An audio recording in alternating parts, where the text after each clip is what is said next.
الله الرحمن الرحيم الحمد لله رب العالمين والصلاة والسلام على النبي الكريم الحمد للہ اللہ تعالیٰ کے فضل و کرم سے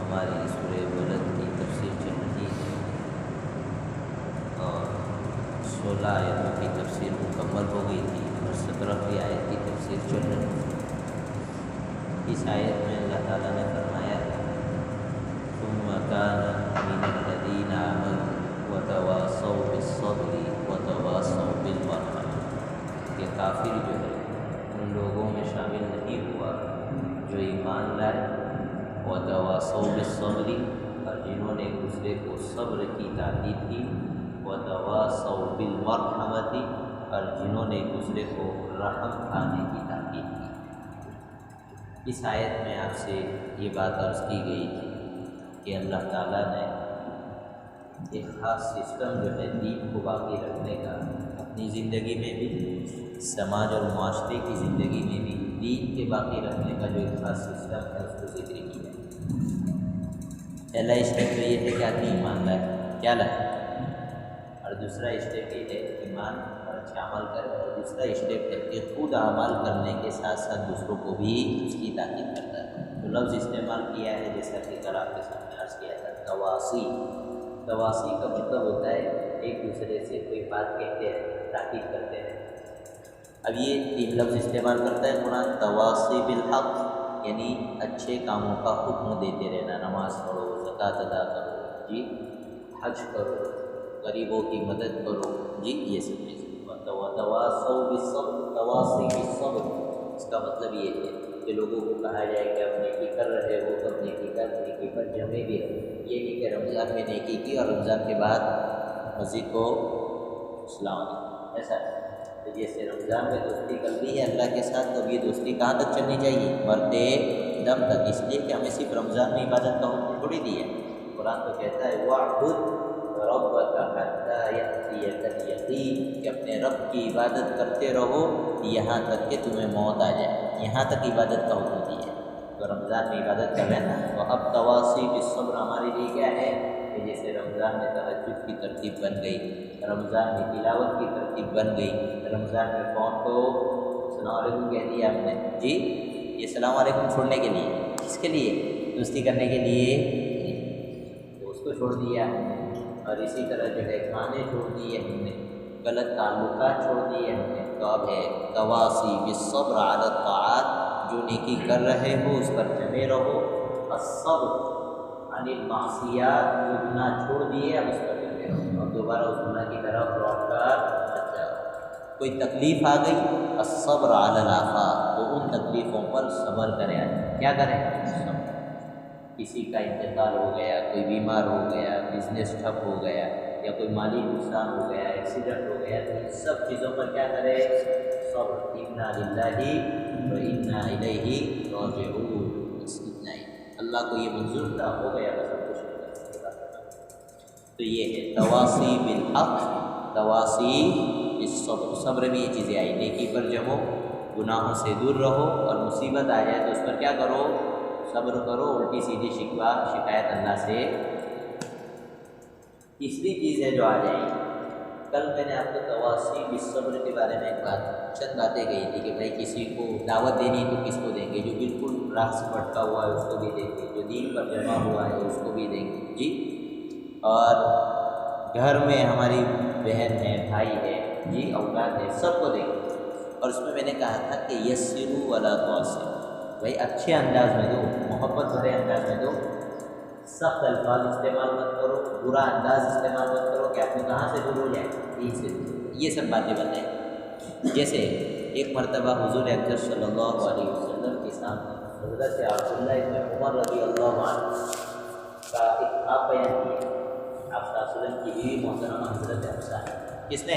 انہوں نے خواب دیکھا اور وہ خواب انہوں نے حضرت حفصہ کو سنایا۔ میں بار بار کہتا ہے کہ حضور اکرم صلی اللہ علیہ وسلم کا روب بہت زیادہ تھا، اور صحابہ میں ادب بہت زیادہ تھا، اتنا ادب تھا کہ لوگ یہ کہتے ہیں کہ جب صحابہ کرام حضور کی مجلس میں بیٹھتے تھے تو اگر پرندے ان کے اوپر بیٹھ جائے تو پرندوں کو احساس نہ ہوگا کہ ہم انسانوں پر بیٹھے ہیں، ان کو ڈرنے کی ضرورت، اتنے ادب کے ساتھ بیٹھتے، اتنی عظمت کے ساتھ بیٹھتے۔ تو خود تو جا کر بیان نہیں کر سکتے تھے اپنا خواب، تو انہوں نے اپنی بہن کو بنا دیا کہ بہن سنا دے گی اور پھر مجھے کیا مل جائے گی، ثابت مل جائے گی۔ تو وہ خواب جب حضرت حفصہ نے حضور اکرم صلی اللہ علیہ وسلم کو سنائے تو حضور اکرم صلی اللہ علیہ وسلم کے ساتھ ہی گزرا، حضرت نے کیا فرمایا، حضور نے فرمایا عبداللہ رجل صالح، کہ عبداللہ بہت نیک آدمی ہے۔ پھر آگے حضور کو جو بات کہہ دی تھی نا، پہلے تعریف کی اور پھر بات کہی کہ اگر وہ رات کی نماز کی پابندی کرنے لگے یعنی تہجد کی پابندی، تو اصل تو دعوت دینی تھی لیکن انداز کتنا اچھا اختیار کیا کہ عبداللہ رجل صالح، عبداللہ تو بڑا اچھا آدمی ہے، اگر وہ رات کی نماز کی پابندی کرنے لگے تو دیکھیے دعوت اس پیار بھرے انداز میں دی جاتی ہے یہ چیز۔ اور دوسری بات میں نے یہ کہی تھی کہ جو دین کی دعوت دینے والے ہیں وہ کسی کو مایوس نہ کریں، جو نیک کام لے کر اٹھ رہے ہیں، اچھا کام لے کر سماج میں اٹھ رہے ہیں، تو کچھ لوگ جو منفی اور نگیٹو تبصرے کرتے ہیں نا، کمنٹس کرتے ہیں، ان کو یہ کام نہیں کرنا چاہیے۔ نا امیدی اسلام میں حرام کہ بھائی کہاں اپنا سماج سدھرنے والا ہے، کہاں لوگوں کا بھلا ہونے والا ہے، لوگوں کو پڑھی کیا ہے، سب کی بات چھوڑو۔ قرآن پہلے کہتا ہے ان الذین آمنوا وعملوا الصالحات۔ ہماری سماج کا سب سے بڑا مسئلہ یہ ہے کہ ہم سماج کی برائیوں میں سے اپنے آپ کو پہلے الگ نکال لیتے ہیں اور پھر سماج کے اوپر کمنٹس کرتے رہتے ہیں، یہ ایسا ہے ویسا ہے۔ جس سماج پر آپ کمنٹس کر رہے ہیں اس سماج میں آپ کا بیٹا بھی جیتا ہے، اس سماج میں آپ خود جی رہے ہیں، اس سماج میں آپ کی بیٹیاں جی رہی ہیں، اس سماج میں آپ کے بھائی جی رہے ہیں، سب تو ہیں، سبھی تو مل کر کوئی اچھائی کا ارادہ کریں گے تو بھائی خیر وجود میں آئے گی۔ حضور نا امید ہو جاتے اگر نعوذ باللہ طائف والوں سے، تو اسلام ہندوستان میں جو آیا ہے وہ طائف والوں سے آیا ہے، اس سے آیا ہے۔ تو وہاں جو پتھر پڑے اور فرشتے نے کہا کہ ہم جو ہے تباہ کر دیں، تو حضور نے کیا فرمایا تھا، میں ان سے نا امید نہیں ہوں، یہ نہیں تو ان کی اولادیں کیا لائے گی، یہ سب باتیں کل جناب نے سمجھے۔ آج سب سے اہم اور سب سے بڑی بات کہنے جا رہا ہوں، اس کو دل اور دماغ پر باندھ لیجیے۔ دین کی جس بات کی بھی آپ کو دعوت دینی ہے تو صرف اسی بات کی دعوت دیجیے جس کا آپ کو برائی ہو، بغیر علم کے آپ کسی چیز کی دعوت مت چلائیے، بغیر علم کے کسی بھی دین کی بات کے بارے میں آپ بحث بولے بھائی مت دیجیے۔ تواصو جو ہے نا، علی بصیرۃ انا ومن تبعنی قل ہذہ سبیلی ادعو الی اللہ، یہ میرا راستہ ہے، میں اللہ کی طرف بلاتا ہوں، لیکن کیسے، علی بصیرۃ، پوری بصیرت کے ساتھ۔ لہذا آپ دین کی کسی بھی بات میں انٹرفیئر کرتے ہیں، دخل اندازی کرتے ہیں، تو آپ اسی وقت کیجیے، میں کرتا ہوں تو اسی وقت کروں جب کہ مجھے اس کا پورا علم ہو، نہ ہو تو ہمارا کام بحث کرنے کا نہیں بلکہ کیا کرنے کا ہے، کیا کرنے کا، یہ بات سیکھنے کی۔ اس کی وجہ سے بہت نقصانات ہو جاتے ہیں۔ سب سے خاص بات، مسئلے مسائل کے بارے میں ہمت نہیں کرنے کی۔ اس کے بارے میں عام آدمی کی بات چھوڑو، ہم اپنی خود باتیں بتاتے ہیں۔ ہم نے 10 سال گزارے، کتنے سال، نیچے سے لے کر اوپر تک لا پڑھا، کتابیں پڑھی، سب کچھ پڑھا، لیکن ہمیں آخر تک ہمارے اساتذہ یہ کہتے رہے کہ دیکھو یاد رکھنا، جب بھی کوئی مسئلہ بیان کرنا ہو، جب تک سیٹسفائی نہ ہو، پورا اطمینان نہ ہو، تو صاف کہہ دینا مجھے معلوم نہیں، میں کل بتاؤں، اور اس سے تم چھوٹے نہیں ہو جاؤ گے۔ یہ بات ہمیں بار بار کہی جاتی تھی، بلکہ مفتی حضرات جو باقاعدہ اس میں 1-2 سال لگاتے ہیں، رات دن ایک کرتے ہیں ایک مسئلہ لگانے کے لیے۔ میراث کا آپ آئیے مدرسے میں دیکھیے، ہم لوگ عشاء بعد لے کر بیٹھتے تھے، رات کو 2-2:30 بج جاتے تھے ہمارے، ایک میراث کا مسئلہ حل کرنے میں اتنی محنت لگتی ہے۔ جو لوگ اتنا زیادہ وقت دین کو دے رہے ہیں، ان کو دین کے کام کرنے کی گائیڈنس اور ہدایت یہ ہے کہ مسئلہ آپ براہ راست پہلی مرتبہ نہیں بتائیں گے، کتابوں میں دیکھ لو، کنفرم کر لو اور اس کے بعد بتاؤ۔ کیوں؟ اس لیے کہ دین کسی کے باپ کی جاگیر نہیں، یہ اللہ اور اس کے رسول کا معاملہ ہے۔ یہاں اگر آپ نے تھوڑی سی گڑبڑ کر دی، آخرت میں چھپنے والے بولو بھائی نہیں۔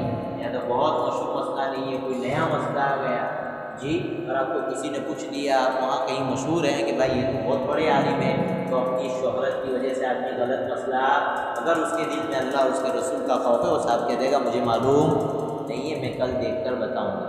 حتیٰ کہ ابھی یہاں تک کہا جاتا تھا جمعہ میں بیان کرو گے، دوسری جگہوں پر بیان کرو گے، کوئی عالم آ کر آپ سے کہے کہ بھائی آپ نے یہ بات کہی ہے، یہ بات اس طرح نہیں ہے، تو یہ نہیں کہنے کا میں پڑھ کر آیا ہوں میرا تازہ ہے، بلکہ یہ کہنے کا میں نے ایسا پڑھا ہے کہ پھر ایک مرتبہ جا کر دیکھوں اور پھر میں آپ سے جو ہے کانٹیکٹ کروں گا اور وہ اپنی بات کنفرم کر لیں گے کیا یہ طریقہ ہے دین کی بات کو آپس میں شیئر کرنے کا۔ یہاں تو ہوتا کیا ہے، ایک مسئلہ کسی نے سن رکھا ہے پڑھا بھی نہیں اور کچھ گڑبڑ ہو گئی تو پورا مجمع بکھیر دیتے ہیں، خراب کر دیتے ہیں کہ نہیں ایسا ہی یہ دین میں اپنی حد رہتی ہے اور اس کی پکڑ بہت سخت ہے، اس لیے اس سے ڈرنا چاہیے۔ سمجھ میں آ گیا؟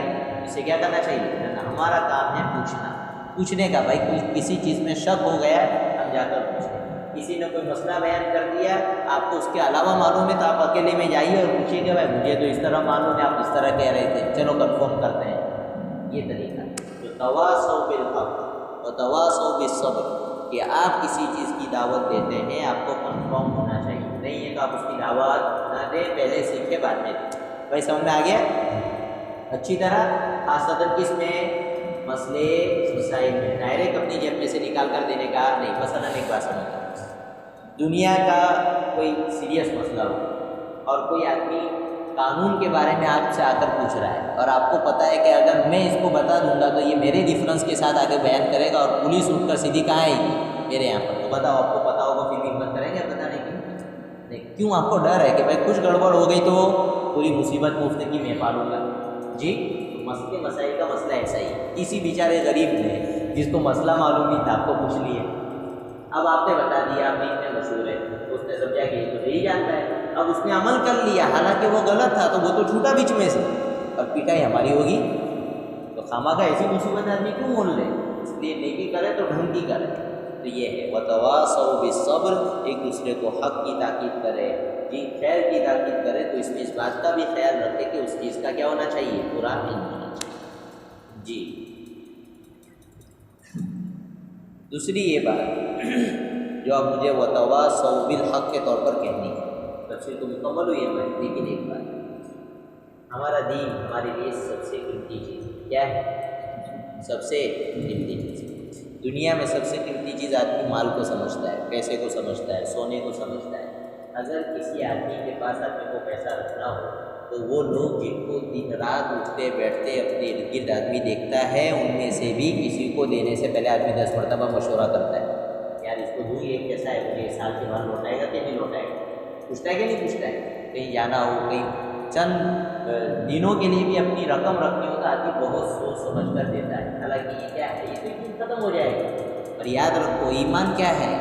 ایمان یہ وہ چیز ہے کہ اگر رائے کے دانے کے برابر بھی آدمی بچا کر لے گیا، اس کے برابر پورا ہو بہو تو بہت بڑی بات ہے، رائے کے دانے کے برابر بھی ایمان بچا کر لے گیا تو یہ اتنا قیمتی ہے کہ دنیا کی ہزاروں بادشاہتیں اس پر قربان ہو جائے گی، اس دنیا کی کوئی گنتی نہیں آ سکتی اس ایمان کے ساتھ، اتنا قیمتی ایمان ہے۔ اب اس کی حفاظت کی ذمہ داری ہماری ہے یا نہیں؟ اس لیے اللہ کے واسطے یوٹیوب پر فیس بک پر ہر کسی کے بیانات بولو بھائی مت سنو، اس لیے کہ دین اتنا سستا نہیں ہے۔ لوگوں نے دین کو سمجھا نہیں، قرآن لے کر بیٹھ جاتے ہیں، حدیثوں کو لے کر بیٹھ جاتے ہیں اور پتہ نہیں کیا سے کیا باتیں بولتے ہیں، آپ سوچ تک نہیں سکتے ہیں۔ جس نے لا پڑھے ہو اور جس نے دین کو نیچے سے اوپر تک جانا اس کو پتہ لگتا ہے کہ کتنی چیزوں میں تو ایمان بالکل سرے سے سفایا ہی ہو جاتا ہے۔ اس لیے اپنے ایمان کو قیمت دیجیے، اور اگر آپ کو بیانات سننے کا، دین کی کلپ سننے کا شوق ہے، اپنے مسجد کے امام سے مشورہ کرو کہ مجھے کون سے عالم کو سننا چاہیے، اسی عالم کو سنو، اس کے علاوہ ہر کسی کو مت سنو، ورنہ دین تو پچھلی گلی سے یوں نکل جائے گا۔ 72 فرقے بننے ہیں نا بھائی، کتنے؟ 72، اس میں سے ایک ہی جائے گا جنت میں۔ اللہ کا فضل مانے کہ اللہ نے ہم کو اس راستے پر رکھا ہے، اس راستے پر جمنا بہت ضروری ہے۔ اس لیے ہر کسی کی باتیں نہیں سننے کی، لوگ آ کر عجیب و غریب سوالات کرتے ہیں اور پھر پوچھو کہاں سنا تھا تو کہا یہاں سنا تھا، اور جس آدمی کے بارے میں پتہ لگتا ہے وہ بالکل جاہل اناڑی آدمی ہوتا ہے۔ اس لیے اس طرح نہ کرنا، اپنے دین کو ویلیو دیجیے اور اس دین کو برباد نہیں۔ تو ہمارے سماج کو بنانے کے لیے اور اپنی زندگی کو دین پر جمانے کے لیے قرآن نے جو نظام اور سسٹم دیا ہے اس میں پہلا ہے تواصوا بالحق، تواصوا بالصبر، اور سورہ عصر میں تو ان دونوں کو آگے پیچھے بیان کیا ہے، تواصوا بالحق و تواصوا بالصبر۔ کیوں معلوم؟ حق کی جب تاکید کرتے ہیں تو اس کے بعد فوراً چپکا کر قرآن نے کیا کہا ہے؟ صبر کی بھی تاکید کرو، کیوں معلوم؟ کچھ مرتبہ ایسا ہوتا ہے کہ حق بات کہتے ہیں نا تو سامنے والا اتنی سناتا ہے، اتنی سناتا ہے، تو اب بڑھگ نہیں جانے کا کہ آستین چڑھائے تیری تو ایسا نہیں، اب بھائی دین کا معاملہ ہے نا تو ہاں ٹھیک ہے کوئی بات نہیں، ہاتھ جوڑو، خاموش رہو اور اچھے اخلاق سے پیش آؤ۔ حق بات کہو گے تو بہت سی مرتبہ بہت برا ریئیکشن آپ کو ملے گا، تو وہاں پر خاندانی گالیوں پر نہیں آنے کا بھائی، پھر اپنی وہاں الگ پبلک اپنی الگ مجلس میں جا کر جو ہے غیبت کا معاملہ نہیں کرنے کا، بلکہ صبر۔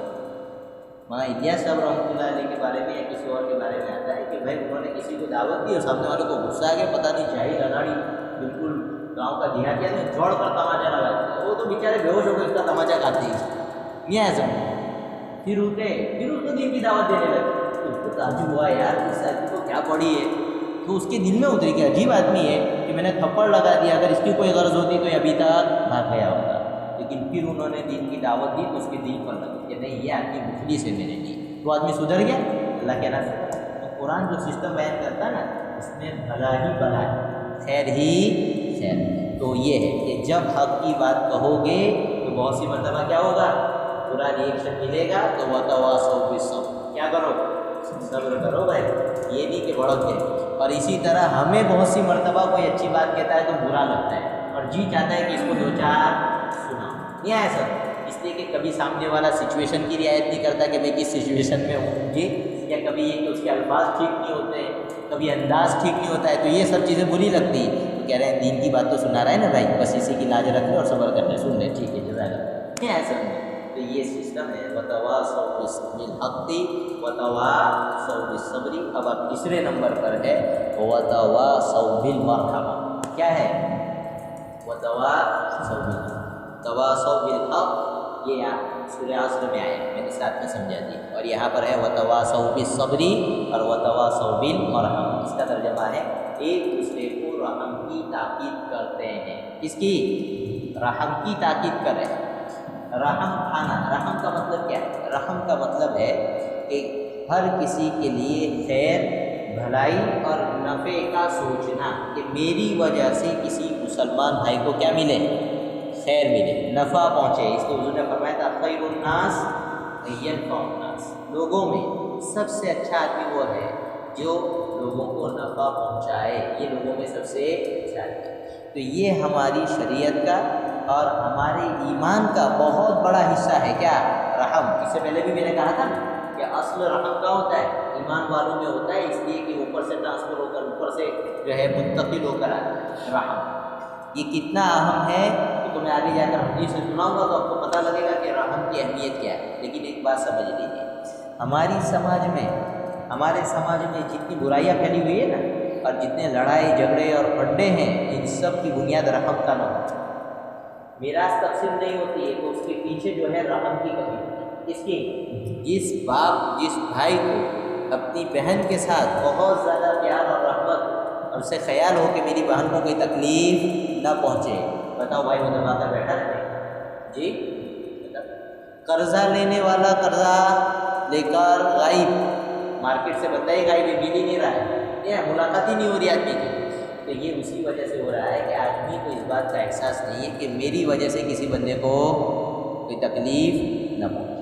ایک آدمی آپ کے پاس ہاتھ جوڑ کر بھیک مانگ رہا ہے، بار بار آپ کے پاس آ رہا ہے، اللہ نے آپ کو کھاتا پیتا بنایا ہے، روزی دے رکھی ہے، وہ آدمی کہتا ہے کہ میری بہن ہاسپٹل میں ہے، میرا بچہ ہاسپٹل میں، آپ مجھے چند پیسے دے، لیکن آپ دینے کے لیے تیار نہیں، تو اس کی وجہ یہ ہے کہ آپ کے اندر کس کی کمی ہے، رحم کی کمی، اس رحم کی کمی کی وجہ سے یہ سب معاملات خراب ہوتا ہے، اس لیے اگر رحم ہوتا تو سماج میں بہت سارے جھگڑے یوں ہی ختم ہو جاتے، یس، اس رحم کی اسی اہمیت کی وجہ سے شریعت نے اس کو بہت زیادہ جو ہے ویلیو دی، کتنی ویلیو دی ابھی میں حدیث سے سناؤں گا، لیکن سمجھو ہمارا تعلق ہے اللہ کے ساتھ، کس کے ساتھ، ہمارا تعلق ہے اللہ کے رسول کے ساتھ، اور یہ دونوں ہستیاں سب سے ٹاپ لیول پر آتی ہے رحم کرنے، اس پر اللہ کہہ رہے ہیں وَكَانَ بِالْمُؤْمِنِينَ رَحِيمًا وَكَانَ بِكُمْ رَحِيمًا، اللہ کہہ رہے ہیں کہ میں تو لوگوں کے ساتھ، ایمان والوں کے ساتھ کیسا کرنے والا ہوں،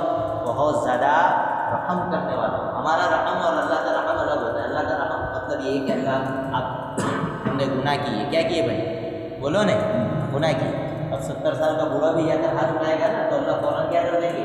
معاف کر دیں گے. بس اس کی توبہ جو ہے وہ سچی ہونی چاہیے. یہ ہے اللہ کا رحم. اللہ کا رحم یہ کہ اللہ روزی دیتا ہے, اللہ انعامات سے نوازتا ہے, اللہ اولاد دیتا ہے, اللہ عزت دیتا ہے. یہ سب کیا ہے؟ اللہ کا رحم. باوجود یہ کہ ہماری زندگی میں اسی وقت جب ہم اللہ کی لاکھوں نعمتیں استعمال کر رہے ہیں, اسی وقت ایسے ایسے گناہ موجود ہوتے ہیں جو اس بات کا تقاضا کرتے ہیں کہ ہمیں دنیا سے کیا کر دیا جائے؟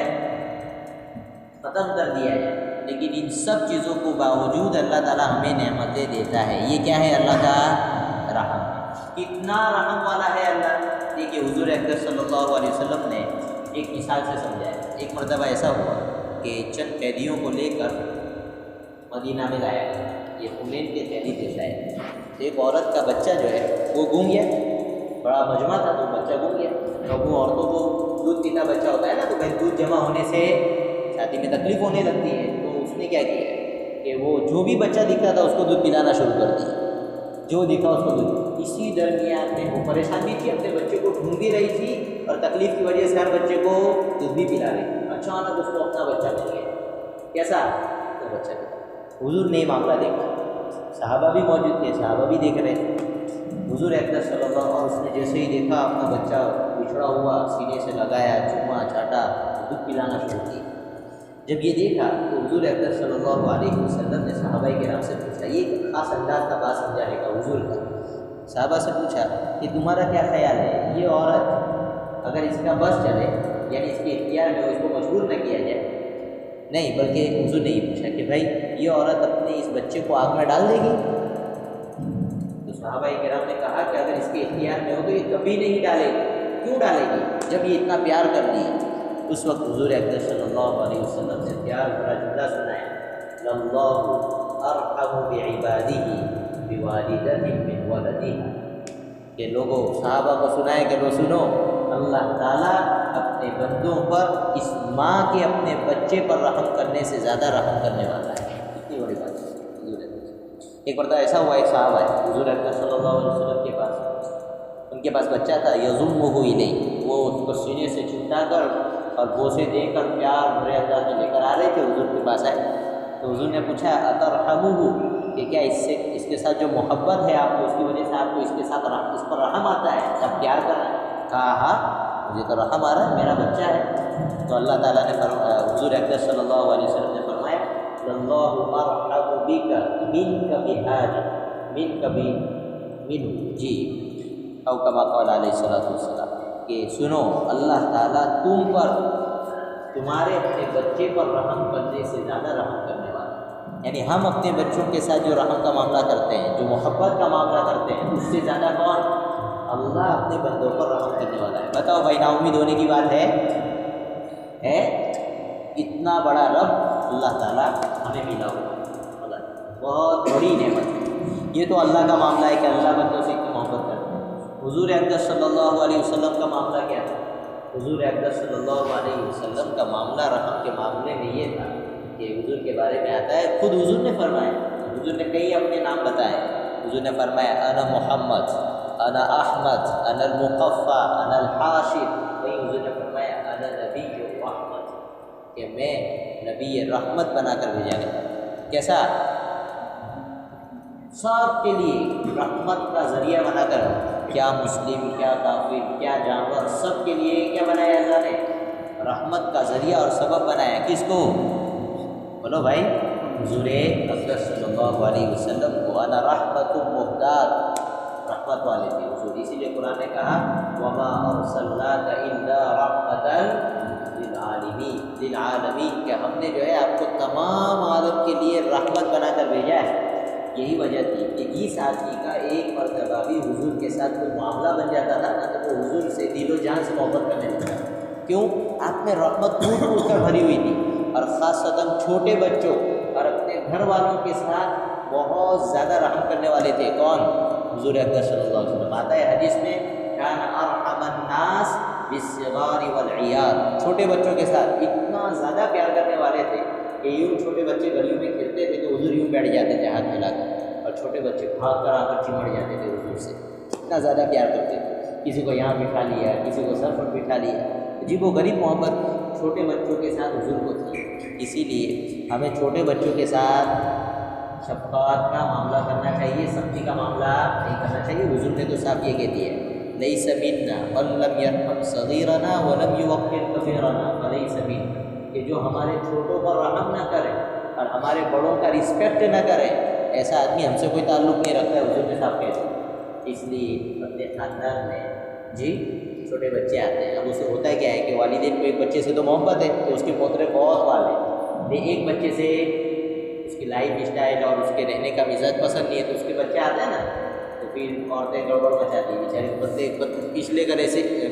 پچھلے دروازے سے بھگا دیتی ہیں۔ عورتوں کو وہاں پر روکنا چاہیے اور کہنا چاہیے یہ چھوٹا بچہ ہے، اس کے ساتھ کیا کرو، محبت کرو۔ بھائی کا لڑکا آیا تو پھوپھی جو ہے یہ یوں ہوا بھری اور بیچارہ یوں نہیں، ایسا چلا گیا۔ ارے بھائی یہ سب ہوتا ہے نا، ہماری سماج کی سچائی ہے، اس کو ماننا پڑے گا ہم کو، یہ بیٹھے کیوں ہیں اسی سماج کو سدھارنے کے لیے۔ تو عورتوں کو جا کر سمجھائیں اور کہیں یہ چھوٹے بچے انہوں نے کوئی گناہ نہیں کیا ہے، بہت زیادہ اگر کوئی گناہ کیا بھی ہے تو ان کے ماں باپ نے کیا ہے، یہ چھوٹا بچہ یہ کیا جانے، اس کے ساتھ اس طرح کی نفرت کے معاملہ کرنے کی قرآن اور حدیث اجازت نہیں ہے۔ مسجد میں کوئی بچہ آ گیا چھوٹا، اب وہ چھوٹا ہے شوق سے آیا، کوئی لے کر توڑی آیا، اب اس نے کوئی گڑبڑ کر دی، دو ٹکا دی بیچارے کو، نہیں آیا سکتا تو وہ تو مسجد سے نفرت کرنے والا بن جائے گا۔ بھائی اس کو کیا معلوم کون سے چچا نے مارا تھا، نہیں معلوم، اس کو تو یہ معلوم کہ مسجد کا ہر چچا ٹکاتا ہے تو وہ کبھی آئے گا ہی نہیں مسجد میں۔ یہ طریقہ نہیں ہے، چھوٹے بچوں کو پیار اور محبت کے ساتھ سمجھانا چاہیے، ان کو مارنا پیٹنا نہیں چاہیے۔ یہ رحم کی بہت زیادہ اہمیت ہے اور اسی وجہ سے حضور اکرم صلی اللہ علیہ وسلم نے یہاں تک فرمایا، جب بہت اہم بات کہنی ہوتی تھی نا تب یہ الفاظ استعمال کرتے تھے جو اب میں بولنے جا رہا ہوں۔ حضور یہ فرماتے تھے والذی نفسی بیدی، کیا والذی نفسی بیدی، یہ کب بولتے تھے جب کوئی بہت اہم بات کرنا نہیں ہوتا کہ اس ذات کی قسم جس کے قبضے قدرت میں میری جان ہے، لا تدخلوا الجنۃ حتى تراحموا، کہ تم جنت میں داخل نہیں ہو سکتے یہاں تک کہ ایک دوسرے کے ساتھ رحم کا معاملہ نہ کرنے لگو۔